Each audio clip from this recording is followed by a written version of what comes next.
Այսօր Հայաստանի անվտանգությունը չի սկսվում սահմաններից, այն սկսվում է արտաքին քաղաքականությունից։ Եթե արտաքին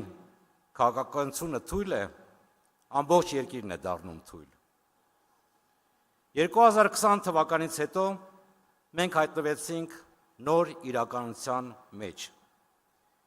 Հին անվտանգության համակարգը քանդվել է։ Նոր ճարտարապետությունը մինչև օրս չի ձևավորվել։ Եվ այս փուլում մեր հիմնական խնդիրը պետք է լիներ կայունության և հավասարակշռության վերականգնումը։ Բայց գործող իշխանությունները ընտրեցին հարմարվելու ճանապարհը,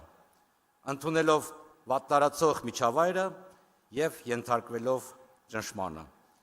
Սա ռազմավարական մեծ և կոպտագույն սխալ էր։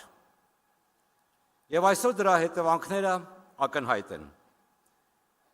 Պայմանավորվածությունները չեն չեզոքացրել սպառնալիքներն ու մարտահրավերները,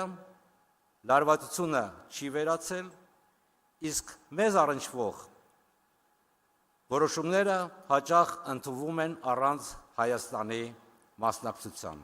Սա հենց սուբյեկտության կորուստ է։ Պետք է հստակ արձանագրենք։ Զիջումների քաղաքականությունը խաղաղություն չբերեց, այն պարզապես հետաձգեց ճգնաժամը։ Ցանկացած գնով լարվածությունից խուսափելը չի նվազեցնում ռիսկերը, այն դրանք դարձնում է անկառավարելի։ Պայմաններ ձևավորելու փոխարեն մենք հարմարվում ենք դրանց։ Հավասարակշռություն հաստատելու փոխարեն մենք միակողմանի զիջումների ենք գնում։ Շահերը պաշտպանելու փոխարեն մենք հույսով ենք ապրում։ Բայց հույսի վրա հիմնված քաղաքականությունը ամենևին ռազմավարություն չէ։ Տարիներ շարունակ մեզ խոստանում են խաղաղություն, իսկ հիմա համառորեն և հուսահատորեն փորձում են համոզել, որ խաղաղություն է հաստատվել, առանց դրա համար պայմաններ ստեղծելու։ Մեզ ասում են, այդպես մենք խուսափում ենք պատերազմից։ Բայց եկեք հարցնենք, արդյոք ավելի անվտանգ է դարձել։ Ներկայիս իշխանությունները ասում են, սահմանին հիմա հանգիստ է, ոչ ոք չի զոհվում։ Բայց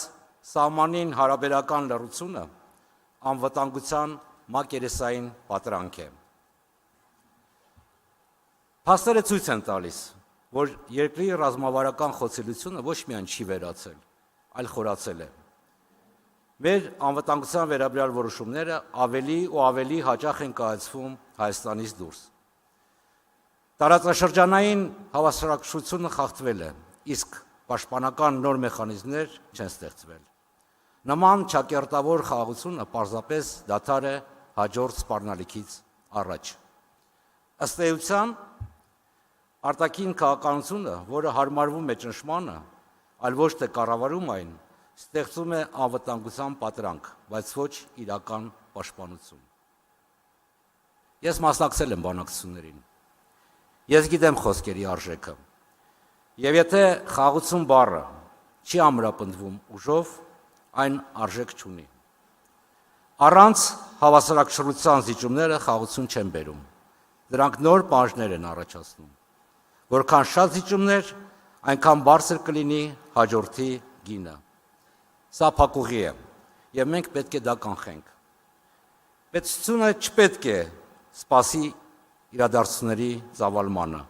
այն պետք է ձևավորի դրանք։ Պետությունը չպետք է խնդրի, այն պետք է